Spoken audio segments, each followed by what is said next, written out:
নিশ্চয়ই যারা এতিমের মাল খেয়ে নেয়, নিশ্চয়ই যারা এতিমের মাল খেয়ে নেয়, গরিবের মাল যারা খায়, এতিমের মাল যারা ভক্ষণ করে, ওরা ওদের পেটে নরকের আগুনগুলো ঢোকাতে শুরু করে। আমি আল্লাহ ওদের জন্য সাইর নামক জাহান্নাম নির্ধারিত করে রেখে দিয়েছি। বাপ মারা গেছে, চাচা বেঁচে আছে, ছোট ছোট ভাইপোদের সম্পত্তি চাচা নিজের নামে রেকর্ড করে বসে আছে। উনি হাজি সাহেব হজ করেছে, হুকমের কারেন্ট নিয়ে পাকা চালিয়ে তাহাজ্জুদের নামাজ পড়ছে। চুরি করা কারেন্টে পাকা চালিয়ে তাহাজ্জুদ। বাহ বাহ বাহ বাহ বাহ। আর একটা হাদিস শুনবেন, মেশকাতের হাদিস, মুসলিমেও আছে, আবু তুফাইল থেকে হাদিসটা রিওয়ায়াত। আল্লাহর নবী বলেছেন, ওই সমস্ত লোকেদের প্রতি আল্লাহর গজব, লানাল্লাহু মান সারাকা মানারাল আরদি, যারা জমির আল কেটে কেটে জমি বাড়িয়ে নেয়। কত আলচোর চাচা বসে আছে এখানে, আল্লাহই ভালো জানে। বাবা, ভেড়ি নিয়ে যে কি কারবার চলছে তার কোনো ঠিক নেই।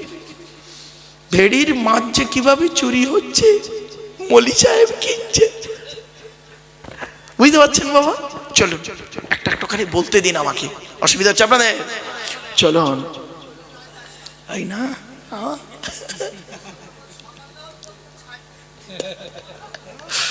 আমার বাপেরা চলে। তাহলে এক নাম্বার হলো কি? সৎ হতে হবে। সতের প্রথম নাম্বার নবী কি বললেন? দুই ঠোঁটের মাঝখানে জিভটাকে ঠিক রাখো। আর একটা কি? দুই রানের বীজখানে লজ্জাস্থানকে হেফাজত করো। দুই ঠোঁটের মাঝখানে, দুই রানের বীজখানে, এই দুটো জিনিসের গ্যারান্টি তোমরা আমাকে দাও। আল্লাহ নবী বলছেন, আমি তোমাদের জান্নাতের গ্যারান্টি দিয়ে দেবো।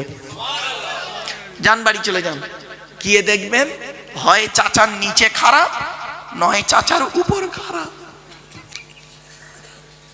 একদম বাস্তব কথা। যার দুটোই খারাপ ও জাহান্নামী, যার দুটোই ভালো ও জান্নাতি। The messenger of Allah, peace be upon him, said, the best among those with good manner. নবী বলেন, তোমাদের মধ্যে উত্তম ব্যক্তি ওই লোকটা যার ক্যারেক্টার, চরিত্র ভালো, ওই লোকটাই হলো উত্তম ব্যক্তি। একজন উকিল, ব্যারিস্টার, মাস্টার, ডাক্তার, মোল্লা, মলি সাহেব, পীর সাহেব, দরবেশ সাহেব, আমির সাহেব, মুফতি সাহেবের যদি চরিত্র খারাপ হয়, আর একজন টোটোওয়ালার চরিত্র যদি ভালো হয়, টোটোওয়ালাটাই হলো আল্লাহর কাছে প্রিয় ব্যক্তি। Many loss is something loss, health loss is nothing loss, but character loss is everything loss. মানুষের যদি টাকা চলে যায়, ইনকাম করলে টাকাটা আবার ফিরে আসবে। মানুষের যদি শরীর চলে যায়, ভালো মন্দ খেলে শরীরটাও ফিরে আসবে। কিন্তু বন্ধু, মানুষের যদি চরিত্র চলে যায়, চরিত্র কিন্তু আর ফিরে আসবে না। ঠিক না বেটি? তাই নবী বলেছিলেন, দুই ঠোঁটের মাঝখানে, দুই রানের বীজখানে। বাড়ি থেকে একটু ভাববেন। এক নাম্বার, সৎ হতে হবে। দু নাম্বার, হালাল খাবার খেতে হবে। কি বললাম শোনেন, কদিন আগে আমি বোম্বাই গেছিলাম। কদিন আগে বোম্বাই গেছিলাম। তো বোম্বাই এক কলেজের প্রফেসর,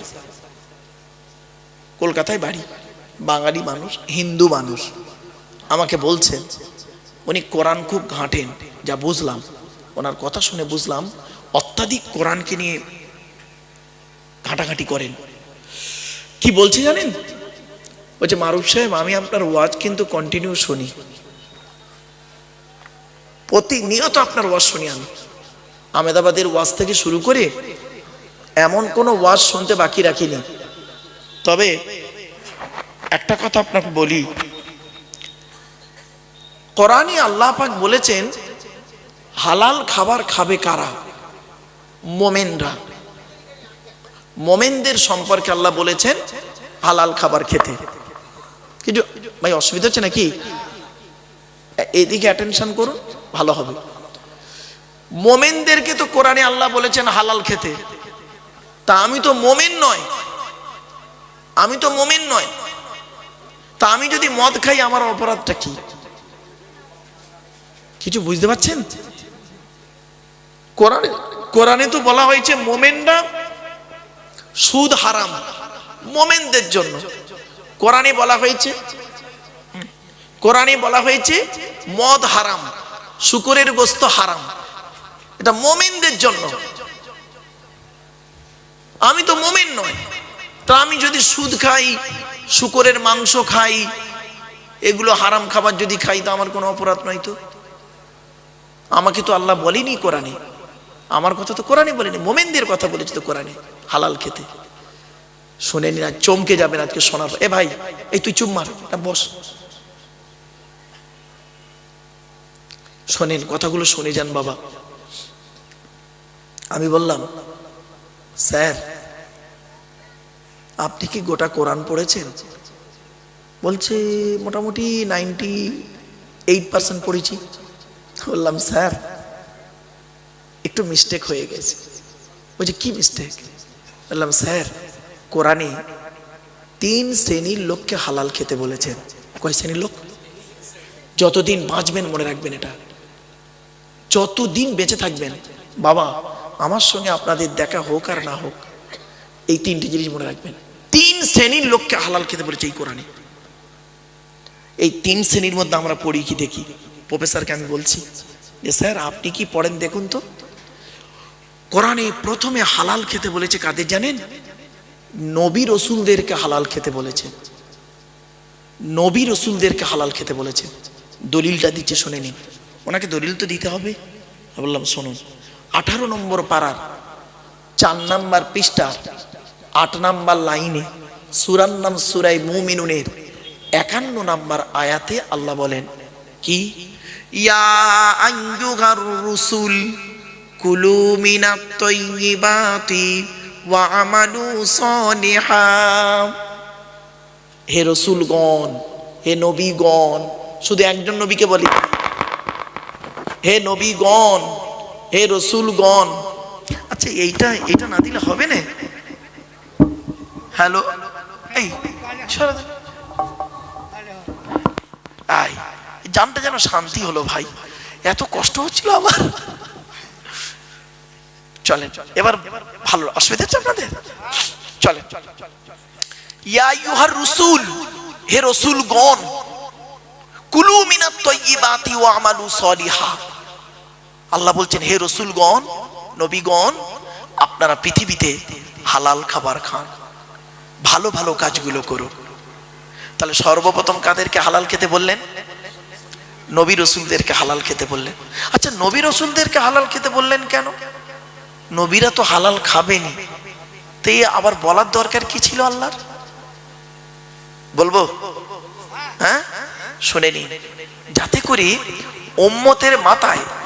উম্মতের মাথায় এটা না ঢুকে যায় নবী মানে যা খুশি তাই, রসুল মানে যা খুশি তাই, পীর সাহেব মানে যা খুশি তাই, মলি সাহেব মানে যা খুশি তাই। কোরআন 8 নম্বর পারা 10 নম্বর পৃষ্ঠা 9 নম্বর লাইন, সূরার নাম সূরা আরাফ, ফালানাসআলান্নাল্লাযীনা উরসিলা ইলাইহিম ওয়ালানাসআলান্নাল মুরসালিন। আল্লাহ পাক বলছেন প্রত্যেক নবী রসুলদেরকে আমি আল্লাহ কিয়ামতের মাঠে জিজ্ঞাসা করব, আপনাকে পৃথিবীতে নবী করে পাঠিয়েছিলাম, আপনি আপনার দায়িত্ব পালন করেছিলেন? আপনাকে পৃথিবীতে রসুল করে পাঠিয়েছিলাম, আপনি আপনার দায়িত্ব পালন করেছিলেন? নবী রসুলদেরকে আল্লাহ যদি এরকম প্রশ্ন করেন, আমি আপনি কত বড় মানুষ, প্রশ্ন হবে না? শুনে নিন, হে জ্ঞানী, জ্ঞানের হিসাব দিতে হবে। হে ধনী, অর্থের হিসাব দিতে হবে। হে যুবক, যৌবনের হিসাব দিতে হবে। হিসাব দেওয়ার জন্য প্রস্তুত হন আপনারা। চলো, তারপর আমি বলছি স্যার নবী রসুলদেরকে হালাল খেতে বলেছেন, তারপরে কাদের বলেছে? মোমেনদেরকে হালাল খেতে বলেছেন। তার দলিল কোরআনে আছে। 2 নম্বর পারা 4 নম্বর পৃষ্ঠা 14 নম্বর লাইন, সূরার নাম সূরা বাকারা 172 নম্বর আয়াত, ইয়া আইয়ুহাল্লাযীনা আমানু কুলু মিন তাইয়্যিবাতি মা রাযাকনাকুম ওয়াশকুরু লিল্লাহি ইন কুনতুম ইয়্যাহু তা'বুদুন। হে ইমানদার বান্দাগণ, আমার দেওয়া হালাল রিজিকগুলো তোমরা ভক্ষণ করো, হারাম খাবারগুলি কখনোই খেতে যেও না। তাহলে কাদেরকে বললো? মুমিনদেরকে বললো। এবার প্রফেসরের উত্তর দিচ্ছি। স্যার, উনি বলছেন আমি তো রসুল নই আর আমিও মুমিন নই, তা আমার কথা তো কোরআনে বলেনি আল্লাহ। বললাম স্যার এটা ভুল করলেন, আপনার কথাও কোরআনে বলেছেন। শুনে নিন, আয়াতটা দিচ্ছি, শুনে যান অন্তত।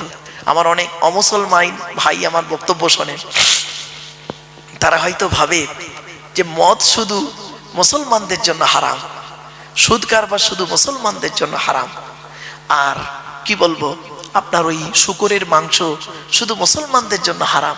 না বাবা, সকলের জন্য। কোরআন বলছে, দেখি আয়াতটা দিচ্ছি, মনে রাখুন। 2 নম্বর পারার 4 নম্বর পৃষ্ঠার 8 নম্বর লাইন, সূরার নাম সূরা বাকারা, আয়াত নাম্বার 168। কত বললাম বাবা? মনে রাখবেন, এগুলো মনে রাখবেন। 168 নম্বর আয়াত। আয়াতটা পড়ছি এবার।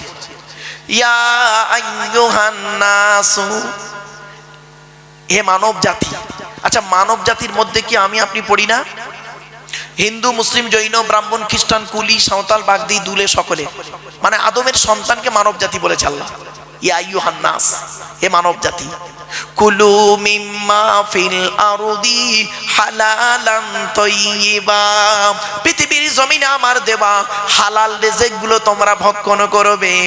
ওয়ালা তাত্তাবিউ খুতুওয়াতিশ শায়তান, শয়তানের পথকে অনুসরণ করবে না।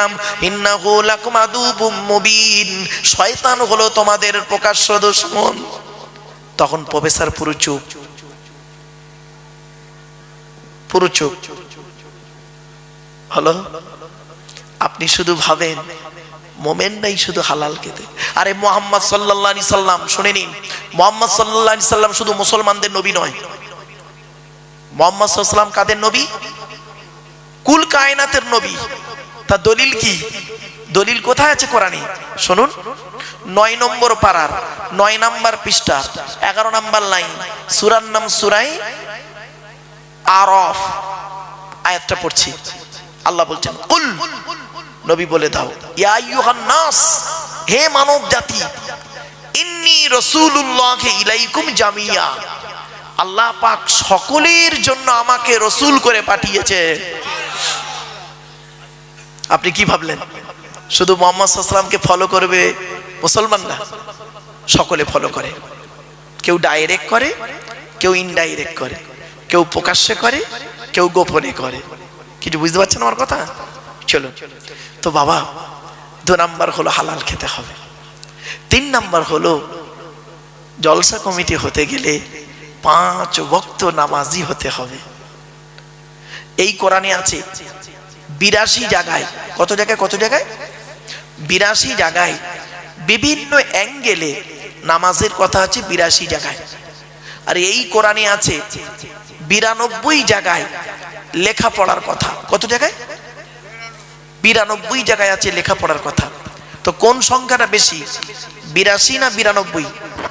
তাহলে লেখাপড়ায় পিছিয়ে কেন? লেখাপড়ায় পিছিয়ে কেন? আজকের মুসলমানরা এখনো লেখাপড়ায় পিছিয়ে। যদি বলেন হুজুর, হুজুর আমি গরিব মানুষ, ছেলেকে লেখাপড়া শেখাতে পারি না, এটা কোনো কজ নয়, এটা কোনো কজ নয়, কারণ নয়। আপনি কি ভারতের প্রাক্তন রাষ্ট্রপতি আবু বাকির জয়নাল আবিদিন আব্দুল কালাম, যিনি মারা গেছেন, মিসাইল ম্যান, ভারতের একজন গৌরব, গর্ব, তার বাপের থেকেও আপনি গরিব? আপনি কি তার ইতিহাস পড়েছেন? পড়েননি।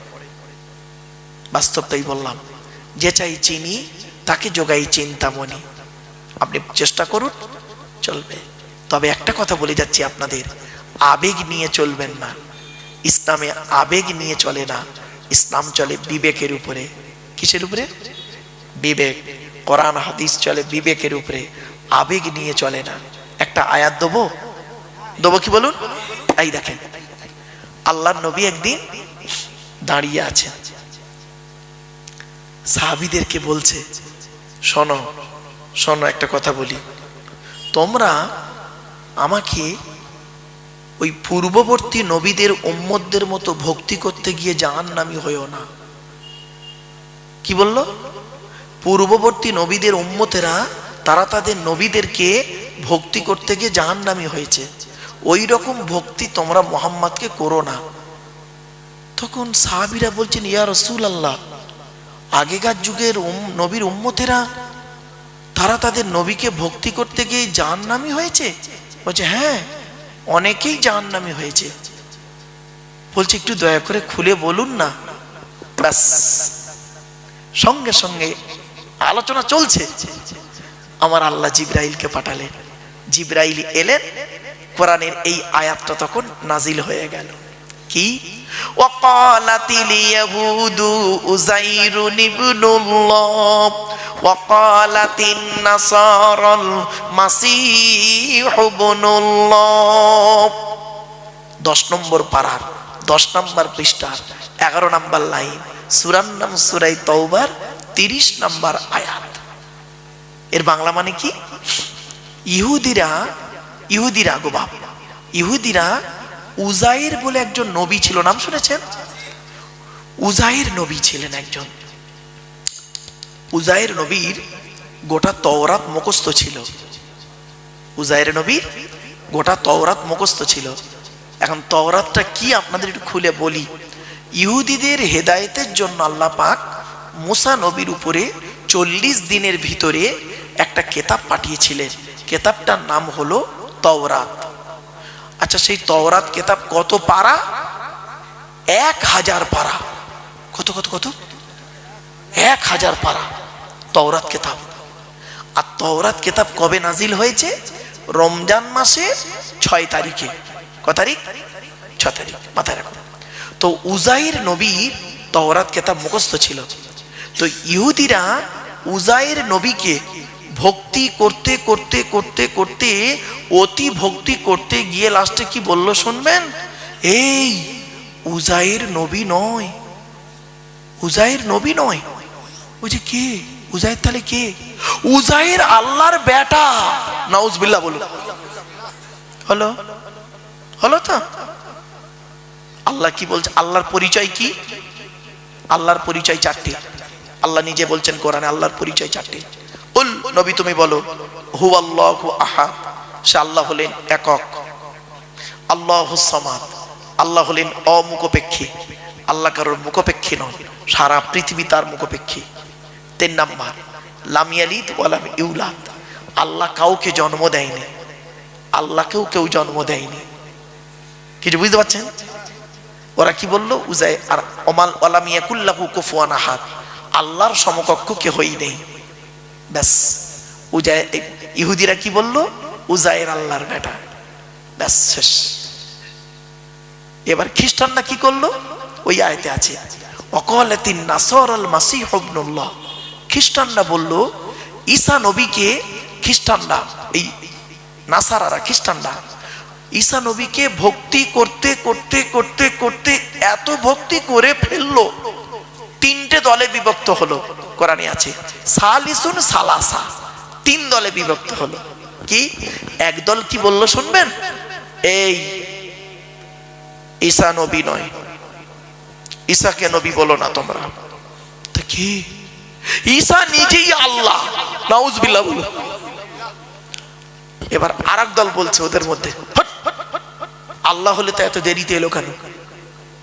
যেমন প্রশ্ন, আল্লাহ হলে এত দেরিতে এলো কেন? আল্লাহ না। তা কে? তুই কি বলছিস? আল্লাহর বেটা। নাউজুবিল্লাহ বলো। 2টো দল হলো। আরেক দল বলল না, ঈসা আল্লাহও নয়, আল্লাহর বেটাও নয়, তবে কে?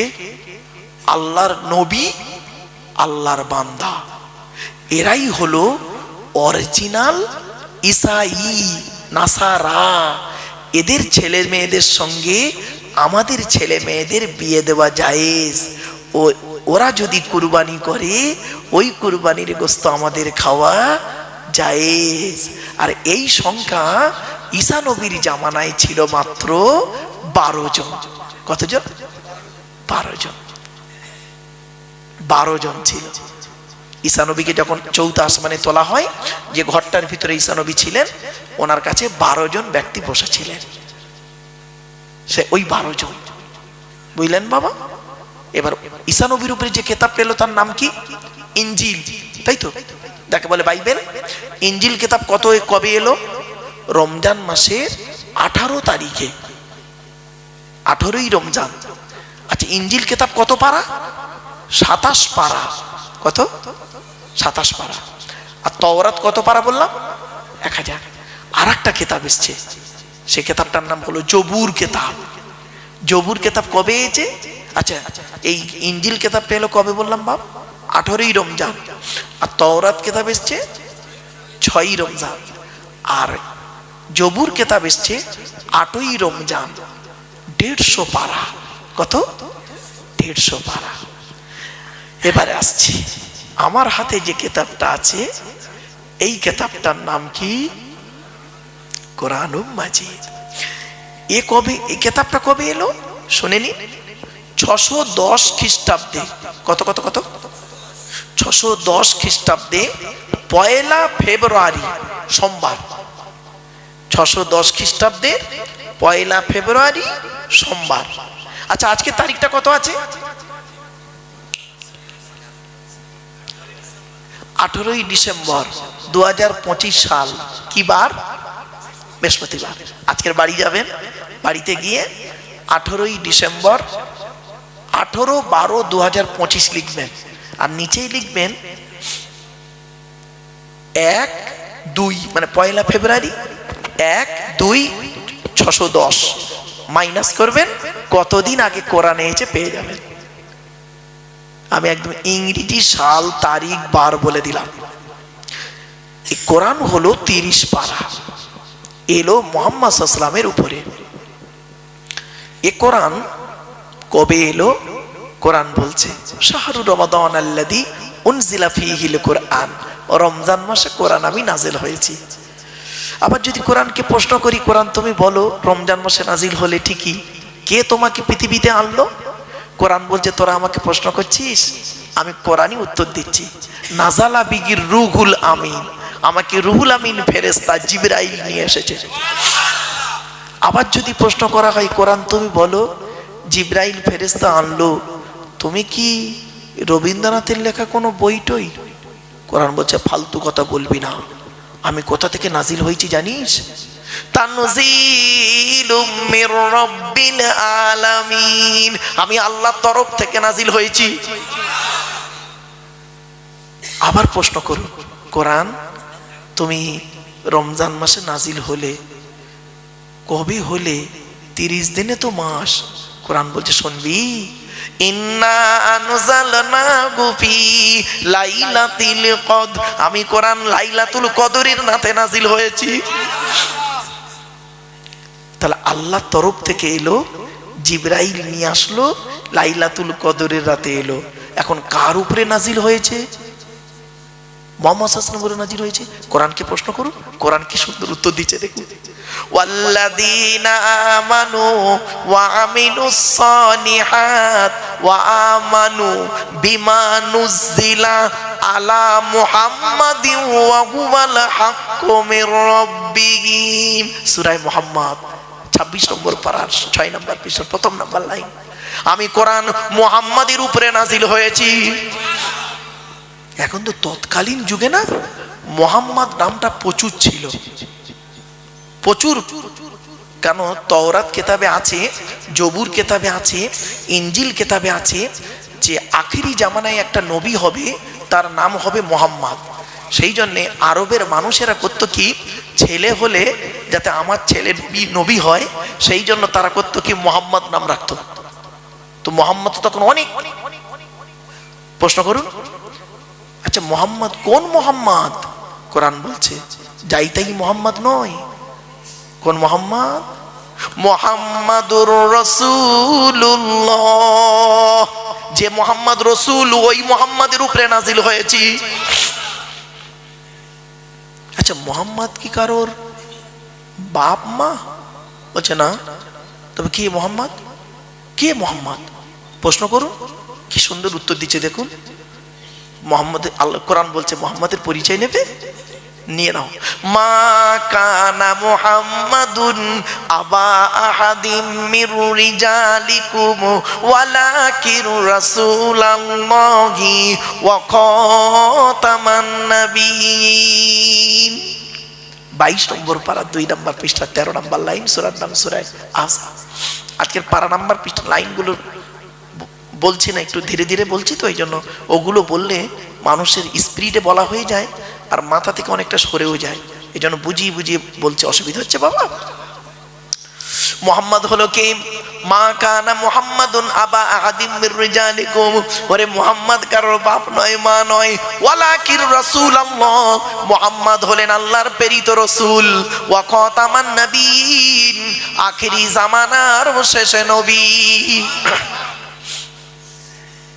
এখন মুহাম্মদ যদি আখিরি জামানার নবী হয়, তাহলে নবীদের পরিচয় কি?